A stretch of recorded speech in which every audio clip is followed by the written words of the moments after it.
Hello, today I'm going to go over the most basic possible shoulder routine. What we're going to go over is starting with anterior delt, then we're going to move on to lateral delt, then we're going to move on to rear delt, and then we're going to move on to traps. So starting out with front delt or the anterior deltoid, we're going to do pressing movements. We're going to do either barbell movements, dumbbell movements, or we can do banded movements. So to give you an example of each, we're going to start with the banded movement because I have the band in my hand. With this, you want to be just slightly wider than your knees. You can use them as a guide. And you can go ahead and perform your shoulder presses like this if you'd like.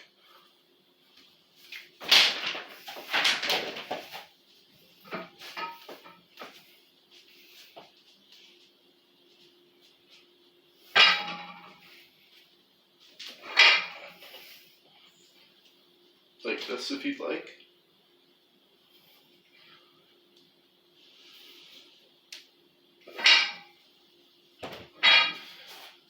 And you can also do dumbbell if you'd like. With dumbbell, have it about 10 degrees, not back like this, go here, and then you perform it.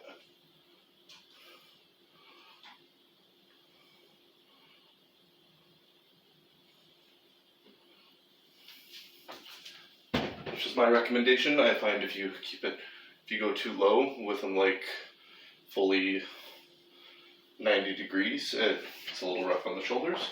So we went over anterior delt workouts. All these movements specifically are free weight movements, so they're going to greatly activate stabilizers like the lateral and rear deltoid, but mainly the lateral deltoid is a stabilizer. If you want to prevent that, you can perform seated machine variations that have more isolation directly on the front deltoid, but there's always going to be stabilization with the lateral deltoid. Moving on to the lateral deltoids, the side deltoids, we could perform basic shoulder flies. We could perform these two different ways. We could perform them focusing on an elbow drive, and we can focus another way by opening up the rotator cuff. Whichever feels most comfortable to you, that's the one I recommend. Another thing you can do for lateral deltoids, which will get a lot of stabilization from the traps and the rear deltoids, are upright rows. There's also two different ways of doing these as well. So focusing on a little bit of a wider grip.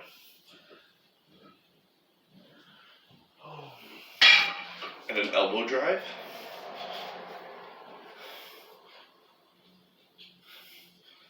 Keeping it below the nipple line focuses greatly on, actually I do have to drop it down for the next example, but it greatly keeps emphasis on the lateral deltoid. And another way of performing upright rows with a barbell or a weight is close grip. So just pretend I'm holding a close grip barbell, and your goal is to pull it apart and get the rotator cuffs involved. So that's it for lateral deltoids.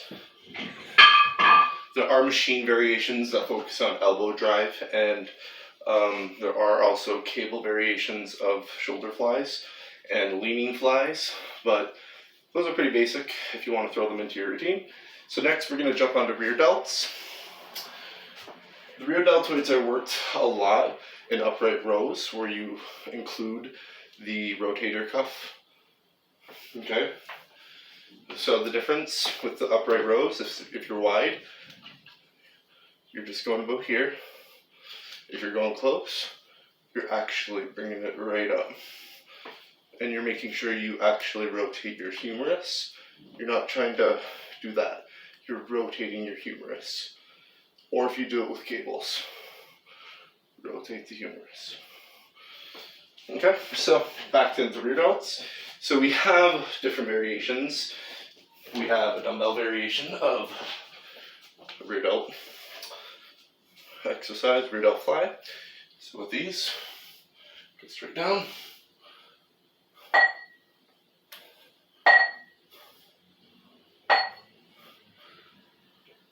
And your goal with these is to keep your arms straight for the transverse abduction, to make sure you keep more emphasis on the lateral deltoid. If you have bands available to you, let's say a small band like this, you can go ahead and perform it as well and focus on a really good stretch.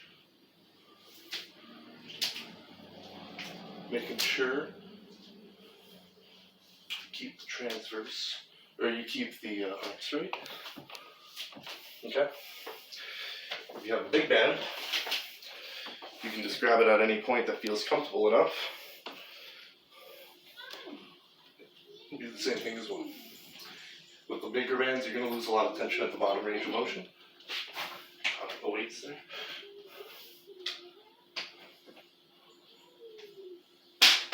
Okay, so those are some rear delt variations.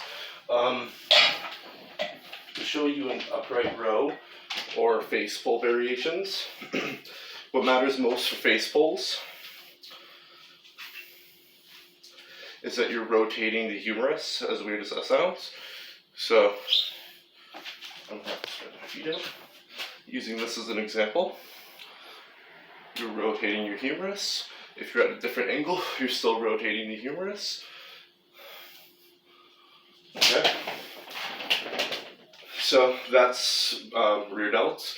So we went over presses and movements for the front delt, then the lateral delt, now the rear delt, and now we're going to go over traps. Traps are greatly activated when you perform upright rows, so keep that in mind depending on how you program. The most basic thing about shrugs and traps that you need to know is that you need to keep slightly over shoulder width grip. It doesn't need to be excessively wide, but it does need to be wide enough for you to fully activate the traps. So if you use dumbbells or you use too close of a grip on barbell, you're not fully able to elevate the trap to fully activate it properly. So let's show you an example. If I go like this, or if I pretend like I'm holding the dumbbell,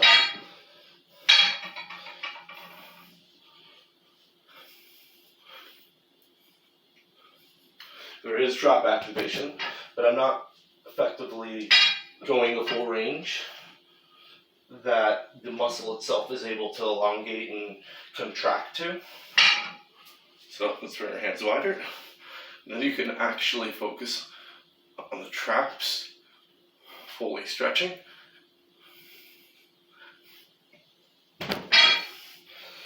Alright, so those are just some lighter examples. I was already finished my workout before I made this video, so I'm completely out of breath. That's just a very basic shoulder day. If you have any questions, go ahead and ask. Thank you for watching. Bye.